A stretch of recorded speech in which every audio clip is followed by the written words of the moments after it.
ये कहानी है दो ऐसी दुनियाओं की, जिसमें पहली दुनिया है नॉर्मल दुनिया, जिसमें हम इंसान रहते हैं, जिसे वेकिंग वर्ल्ड कहा जाता है, और दूसरी है ड्रीम्स की दुनिया, जिसमें लोग नींद में सोते हुए चले जाते हैं। इस दुनिया को ड्रीम वर्ल्ड कहा जाता है, यानी सपनों की दुनिया। यहाँ हमें बताया जाता है कि इस सपनों की दुनिया को लॉर्ड मॉर्फियस यानी सपनों का राजा कंट्रोल करता है, जो इंसानों को अच्छे या बुरे किसी भी तरह के सपने दिखा सकता है। इतना ही नहीं, लॉर्ड मॉर्फियस अपनी पावर से टाइम ट्रैवल भी कर सकता है, यानी वो किसी भी जमाने में टाइम ट्रैवल करके आ जा सकता है। यहाँ तक कि वो किसी भी इंसान का रूप ले सकता है या उस इंसान के दिमाग में अपने विचार डाल सकता है। लेकिन एक बार पृथ्वी पर रहता एक तांत्रिक जादूगर लॉर्ड मॉर्फियस को अपने मंत्रों से उसे पृथ्वी पर जबरदस्ती ले आता है और लॉर्ड मॉर्फियस के सारे जादुई यंत्र उससे छीनकर उसे एक बड़े गुंबद में कैद कर लेता है। लेकिन आखिर उस तांत्रिक ने लॉर्ड मॉर्फियस को कैद क्यों किया और लॉर्ड मॉर्फियस के जादुई यंत्रों से वो क्या करेगा, और क्या लॉर्ड मॉर्फियस कभी उस तांत्रिक की कैद से छूट पाएगा? चलिए जानते हैं। तो कहानी की शुरुआत मॉर्फियस के प्यारे कौवे को दिखाते हुए होती है, जो पंख फड़फड़ाते हुए उसके महल में पहुंचता है। वहीं मॉर्फियस कोरिंथियन नाम के एक बुरे सपने को ढूंढ रहा था। दरअसल कोरिंथियन ड्रीमिंग रियाम को छोड़कर भाग गया था और अब वो वेकिंग वर्ल्ड में तबाही मचा रहा था। उसकी वजह से बहुत सारे लोग मारे गए थे। इसलिए सपनों का राजा यानी लॉर्ड मॉर्फियस कोरिंथियन को रोकने और उसे पकड़कर वापस लाने का फैसला करता है। वो अपना मास्क उतार कर कोरिंथियन को ढूंढने के लिए ड्रीमिंग वर्ल्ड से निकल जाता है। मॉर्फियस ड्रीमिंग वर्ल्ड में सबसे ताकतवर था, लेकिन वेकिंग वर्ल्ड में उसकी ताकत कम हो जाती है। लेकिन इसके बावजूद उसे कॉन्फिडेंस था कि वो अपने इस मिशन में कामयाब होकर रहेगा, क्योंकि उसके पास 3 हथियार थे। पहला पाउच ऑफ सैंड यानी रेत से भरी थैली, दूसरा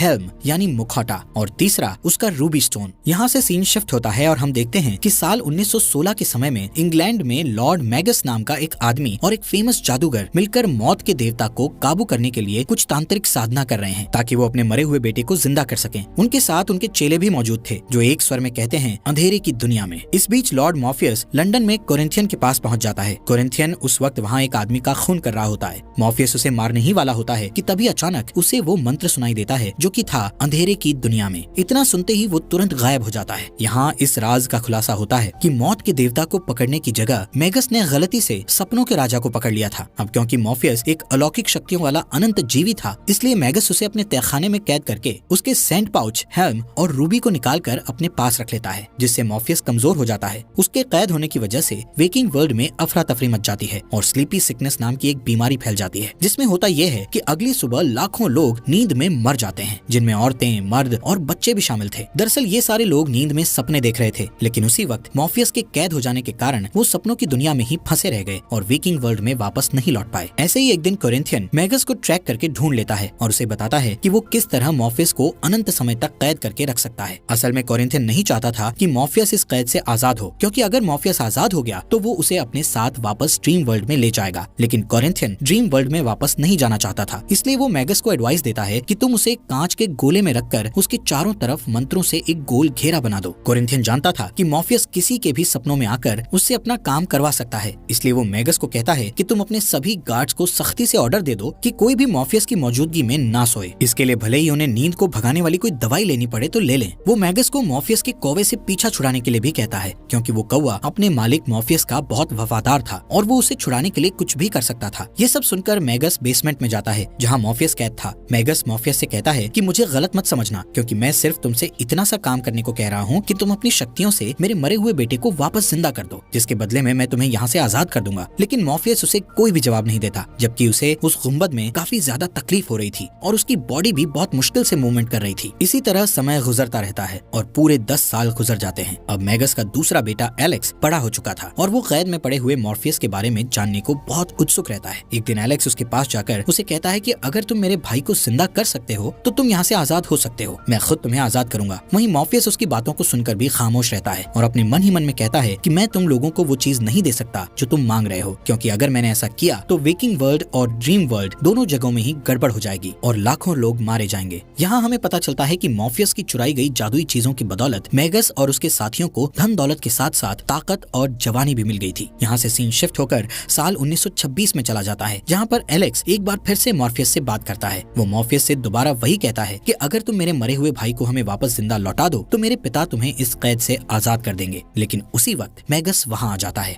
और एलेक्स को उससे बात करते देख लेता है, जिसके बाद वो उसे सजा देने के लिए कमरे में ले जाकर बहुत मारता है। मैगस एलेक्स को कहता है कि अगर तुम सच में मेरे बेटे हो तो फिर तुम्हें मॉर्फियस के कौवे को मारकर ये साबित करना होगा। एक दिन जब मॉर्फियस का कौवा मॉर्फियस को छुड़ाने के लिए कांच के गुंबद को फोड़ने की कोशिश कर रहा होता है तो मजबूर होकर एलेक्स उस कौवे को गोली मार देता है। पिंजरे में कैद कैद मॉर्फियस ये सब देखकर दुख से भर जाता है। इस घटना को कई साल बीत जाते हैं। एक दिन मैगस की एक दासी ईथल उससे कहती है कि वो प्रेग्नेंट है। तब मैगस उससे कहता है कि उसे और बच्चा नहीं चाहिए, इसलिए वो उस बच्चे को गिरा देने के लिए कहता है। इस बात से गुस्सा होकर ईथल उसका महल छोड़कर भाग जाती है, लेकिन जाने से पहले वो मॉर्फियस की चीजें, रूबी, रेत की थैली और उसका हेल्म भी अपने साथ ले जाती है। जब मैगस को ये पता चलता है तो वो गुस्से से पागल हो जाता है और उन चीजों को वापस पाने के लिए मॉर्फियस के पास जाता है और उससे कहता है कि अगर मॉर्फियस उसे ढेर सारे पैसे और पावर के साथ साथ अमर बना दे तो वो उसे आजाद कर देगा। लेकिन मॉर्फियस इस पर भी कुछ नहीं कहता। तो फ्रस्ट्रेट होकर मैगस एलेक्स पर अपना गुस्सा निकालता है। उन दोनों में लड़ाई होने लगती है, जिसमें मैगस को धक्का लग जाता है और वो सर के बल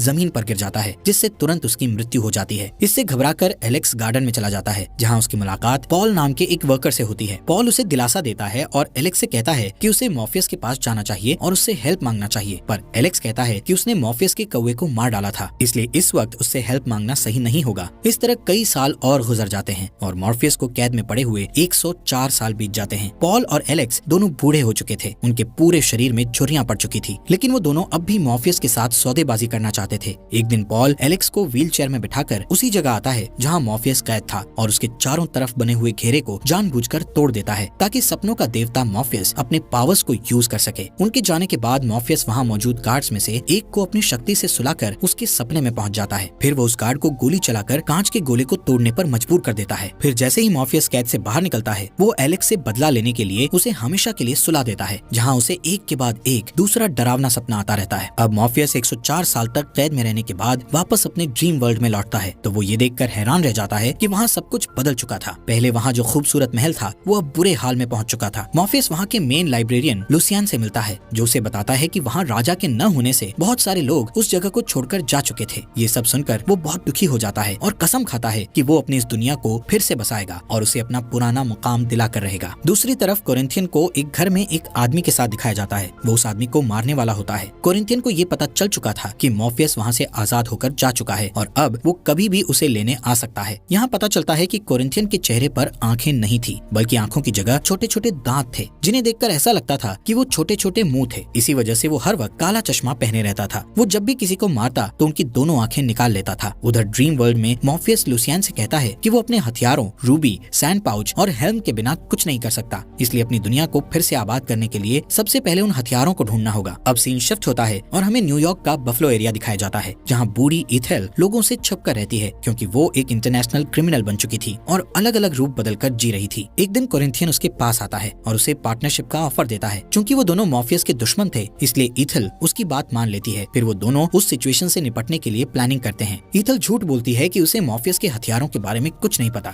लेकिन तभी कोरिंथियन उसके बेटे को वहाँ से ले आता है, जिससे ये साबित हो जाता है कि ईथल उसे जितना होशियार समझ रही थी, कोरिंथियन उससे कहीं ज्यादा होशियार था। इस बीच मॉर्फियस अपने महल में सबको बताता है कि उसे अपने हथियारों को पाने के लिए उन तीनों देवियों को बुलाना पड़ेगा, जिन्हें फेट कहा जाता था। लेकिन उन्हें बुलाने के लिए उसे किसी पावरफुल चीज की जरूरत थी, जिससे वो पावर को अपने अंदर उतार सके। इसके लिए वो अपने 2 ड्रीम ब्रदर्स के पास जाता है और उनसे वो गिफ्ट वापस मांगता है जो उसने उन्हें बरसों पहले दिया था। वो गिफ्ट एक प्यारा सा डायनासोर था, जिसका नाम ग्रेगरी था। दोनों भाई ग्रेगरी से बहुत प्यार करते थे और उसे देना नहीं चाहते थे, लेकिन ग्रेगरी खुद अपने मालिक की खातिर अपनी कुर्बानी देने के लिए तैयार हो जाता है। इसके बाद मॉर्फियस अपने घुटनों पर बैठ जाता है और ग्रेगरी की आत्मा को अपने अंदर उतार लेता है। अब उसके पास इतनी शक्ति आ चुकी थी कि वो फेट का सामना कर सकता था। इसके लिए वो एक नई जगह पर पहुंचता है, जिसे ड्रीम ऑफ अदर्स कहा जाता था। इस दुनिया को उसने नहीं बनाया था, उसका बनाने वाला कोई और था। वहाँ पहुँचने पर उसे एक अजीबो गरीब सांप मिलता है, जिसकी मदद से वो उन तीनों देवियों को अपने पास बुलाता है। वो देवियाँ मॉर्फियस के हाथों से उस सांप को ले लेती है और उसके बदले में उसे उसकी हर चीज के लिए क्लू देती है। वहाँ मॉर्फियस को पता चलता है कि उसके रेत की थैली को लंदन में बेच दिया गया था। उसे आखिरी बार जोना कॉन्स्टेंटाइन नाम की एक जादूगर ने खरीदा था। उसके हेल्म को नर्क में एक राक्षस को दे दिया गया था, जिसके बदले में देने वाले को एक जादुई ताबीज मिला था, जो कि उसकी रक्षा के लिए काफी था। और उसकी रूबी एक माँ ने अपने बेटे को गिफ्ट कर दिया था। इस तरह उसकी तीनों चीजें अलग अलग जगह पहुँच गई थी। उधर बफलो में ईथल अभी भी यही कहती है कि उसे मॉर्फियस की चीजों के बारे में कुछ खबर नहीं है, पर सच्चाई ये थी कि रेत की थैली और हेल्म का सौदा उसी ने किया था, ताकि यूएस में वो एक नई जिंदगी शुरू कर सके। और जब उसका बेटा बूढ़ा हो गया तो उसने अपनी माँ से रूबी को ले लिया, ताकि वो कभी न मरे। कोरिंथियन उसके झूठ को सुनकर उसकी आंखें काटकर निकालने की तैयारी करता है, पर तभी ईथल कहती है कि उसे मॉर्फियस के हथियारों की जरूरत नहीं है, क्योंकि उसके पास उसका खुद का हथियार है। ये कहकर वो अपने तावीज को निकाल कर दिखाती है और उसे देखते ही कोरिंथियन तुरंत हवा में गायब हो जाता है। इसके बाद ईथल जेल जैसे एक हॉस्पिटल में जाती है, जहाँ उसकी मुलाकात उसके बेटे जॉन से होती है, जो बूढ़ा हो चुका था। वो उसके इलाज के बारे में जानकारी लेती है और उससे बात करने की कोशिश करती है, पर वो कोई बात नहीं करता। इस बीच ड्रीमिंग रियल में मॉर्फियस लुसियन को बताता है कि वो अपनी रेत की थैली लाने के लिए लंदन जा रहा है ताकि वो इतना स्ट्रॉन्ग हो जाए कि नर्क में जाकर वहाँ से अपना हेल्म वापस ला सके। जैसे ही वो वहाँ से निकलता है, ईथल के जादुई तावीज के कारण कोरिंथियन को ड्रीमिंग रियल में फेंक दिया जाता है। लुसियन उसका स्वागत करता है और उसे वेकिंग वर्ल्ड से दूर रहने के लिए कहता है, पर कोरिंथियन जिद पर अड़ा रहता है और वापस वहाँ जाने की कोशिश करता है। इस बीच मॉर्फियस लंदन पहुँच जाता है और उस जादूगर जोना कॉन्स्टेंटीन से मिलता है, जिसके पास वो रेत वाली थैली थी। वो उससे उस थैली का सौदा करने की कोशिश करता है, पर वो जादूगर इनकार कर देती है और कहती है कि उसे एक जगह झाड़ फूंक का काम करने जाना है। ये कहकर वो वहाँ से चली जाती है। वो एक चर्च में जाती है और देखती है कि एक अमीर राजकुमारी एक फुटबॉलर से शादी करने वाली थी। जोना कंफ्यूज होकर सोचती है कि आखिर उस कपल को झाड़ फूंक कराने की क्या जरूरत थी, पर तभी वो राजकुमारी के चीखने की आवाज सुनती है और उसे पता चलता है कि फुटबॉल प्लेयर पर किसी शैतानी ताकत का कब्जा था। उसके मुंह से एक राक्षस निकलता है जो फुटबॉलर की अंतड़ियां निकाल देता है और फिर जोना की तरफ बढ़ता है। उसी वक्त मॉर्फियस वहाँ पहुँच जाता है और वो उस राक्षस को पहचान लेता है। मॉर्फियस और वो राक्षस आपस में बातें करने लगते हैं, जिसका फायदा उठाकर जोना अपनी जादुई शक्तियों से उस राक्षस को वापस नर्क में भेज देती है। इस घटना के बाद मॉर्फियस और जोना बाहर जाकर एक दूसरे से ढंग से बात करते हैं। मॉर्फियस अपनी रेत वाली थैली के बारे में पूछता है तो जोना उसे कहती है कि वो उस थैली के धागों को खोल नहीं पाई, इसलिए उसने उसे बेच दिया। ये सुनकर मॉर्फियस परेशान हो जाता है और कहता है कि उन्हें किसी भी तरह उस थैली को ढूंढना होगा, वरना सपनों की दुनिया का वजूद मिट जाएगा और अगर सपने ना रहे तो दुनिया में तबाही मच जाएगी। लेकिन जोना उसकी बात पर ध्यान नहीं देती और वहाँ से चली जाती है। उसके जाने के बाद मॉर्फियस की नजर उस कौवे पर पड़ती है जिसे लुसियन ने उसकी मदद के लिए भेजा था। वो अपना नाम मैथ्यू बताता है और उससे वादा करता है कि हर हाल में उसकी रक्षा करेगा। उस रात मॉर्फियस जोना के सपने में आता है। जोना एक बुरा सपना देख रही होती है कि एक राक्षस उसे खींचकर नर्क में ले जा रहा है। तभी उसकी नींद खुल जाती है और वो मॉर्फियस को अपने कमरे में पाती है। मॉर्फियस उसे बताता है कि वो सपने में उसका पीछा करते हुए वहाँ पहुँचा था और उसकी हेल्प करना चाहता था। जोना कहती है कि उसे रोज डरावने सपने आते हैं, तो मॉर्फियस उससे वादा करता है कि वो उसे डरावने सपनों से छुटकारा दिला देगा। इस पर जोना मान जाती है और थैली ढूंढने में उसकी मदद करती है। जोना अपने ऑफिस में थैली को ढूंढती है और इस बीच मॉर्फियस के हाथ एक तस्वीर लगती है जिसमें जोना के साथ उसकी गर्लफ्रेंड रेचल दिखाई देती है। उस पिक्चर को देखकर जोना को याद आता है कि वो थैली उसकी गर्लफ्रेंड रेचल के यहाँ थी। उसी समय वो दोनों रेचल के यहाँ जाते हैं। रास्ते में जोना उसे बताती है कि वो वहाँ हाल ही में रहने आई थी। जब उसके सारे करीबी लोग एक एक करके मरने लगे तो वो रेचल को छोड़कर अलग रहने लगी ताकि रेचल सेफ रहे। जल्दी ही वो दोनों रेचल के घर पहुँच जाते हैं और ये देखकर हैरान रह जाते हैं कि रेचल पर उस रेत की थैली का जादुई असर हो रहा था। उसकी हालत बहुत नाजुक थी, वो बोल भी नहीं पा रही थी। दरअसल उसे रेत और उसकी वजह से आने वाली सपनों की लत लग चुकी थी और इसी कारण उसका शरीर गलता जा रहा था। मॉर्फियस रेचल से रेत की थैली ले लेता है और कहता है कि ये इंसानों के लिए नहीं है। इसके बाद वो निकलने की तैयारी करता है, पर जोना उसे अपनी गर्लफ्रेंड को ठीक करने के लिए कहती है क्योंकि उसी के रेत की वजह से उसकी ये हालत हुई थी। मॉर्फियस उसकी बात मान लेता है और उसे बाहर इंतजार करने को कहता है। फिर वो रेचल के ऊपर रेत डालकर उसे उसकी तकलीफों से छुटकारा दिला देता है। उसे आखिरी बार जोना का सपना आता है और फिर वो मर जाती है। उधर बफलो में ईथल अपने बेटे जॉन से कहती है कि उसने उन जादुई हथियारों को सिर्फ इसलिए चुराया था कि उसे उन चीजों से मदद मिल सके। वो कहती है कि जब मैगस के लोग उसे ढूंढ रहे थे तो उसने रूबी को छुपा दिया था और बाकी दोनों चीजों के बदले में उस जादुई ताबीज को खरीद लिया था जिसे वो अपने गले में पहने रहती थी। उसी ताबीज ने उसे अब तक जिंदा रखा था, लेकिन अब वो और जीना नहीं चाहती थी, इसलिए वो मॉर्फियस को उसकी रूबी लौटा देना चाहती थी और उम्मीद करती थी कि वो उन्हें माफ कर देगा। पर जॉन का कहना था कि उन्हें वो चीजें लौटाने के बजाय उनका इस्तेमाल करके सपनों की एक ऐसी दुनिया बनानी चाहिए जहाँ सपनों का राजा ना हो। उसके जवाब में ईथल कहती है कि रूबी के कारण कई लोग अपनी जान गंवा चुके हैं, जबकि वो रूबी इस लायक नहीं है कि उसे अपने पास रखा जाए। फिर वो अपनी ताबीज निकालकर जॉन को दे देती है ताकि उसे शांति मिल सके। ईथल कहती है कि इस ताबीज ने उसे 116 साल तक जिंदा रखा था और अब वो ताबीज जॉन को हमेशा के लिए जिंदा रखेगा। ताबीज के जाते ही ईथल का शरीर तेजी से बूढ़ा होने लगता है और वो जॉन की बाहों में दम तोड़ देती है। जॉन घबराकर चीखने लगता है। उसकी आवाज सुनकर एक गार्ड वहाँ आता है और ईथल की लाश को देखकर समझता है कि जॉन ने उसे मारा है और वो तुरंत उस पर गोली दाग देता है, पर वो गोली जॉन के शरीर से टकराकर वापस उस गार्ड को लगती है और वो तुरंत मर जाता है। इसके बाद जॉन उस बिल्डिंग से बाहर निकलता है जहाँ वो इतने सालों तक कैद था। वो बफलो की सड़कों पर खड़ा ठंड से कांप रहा होता है कि इतने में कोरिंथियन पीछे से आकर उसे अपना कोट पहनने को देता है। जॉन को लगता है कि वो एक अजनबी है, इसलिए वो कोट लेने से मना कर देता है, पर कोरिंथियन जिद करने लगता है। आखिरी सीन में हम देखते हैं कि मॉर्फियस जोना को बताता है कि उसकी गर्लफ्रेंड रेचल शांति से गुजर चुकी है और वो जोना को इस बात की गारंटी देता है कि अब से उसे कभी डरावने सपने नहीं आएंगे। ये सुनकर जोना वहाँ से चली जाती है। उसके जाने के बाद मॉर्फियस अपने कौवे मैथ्यू के साथ डिस्कस करता है कि उन्हें अब हेल में जाने की तैयारी करनी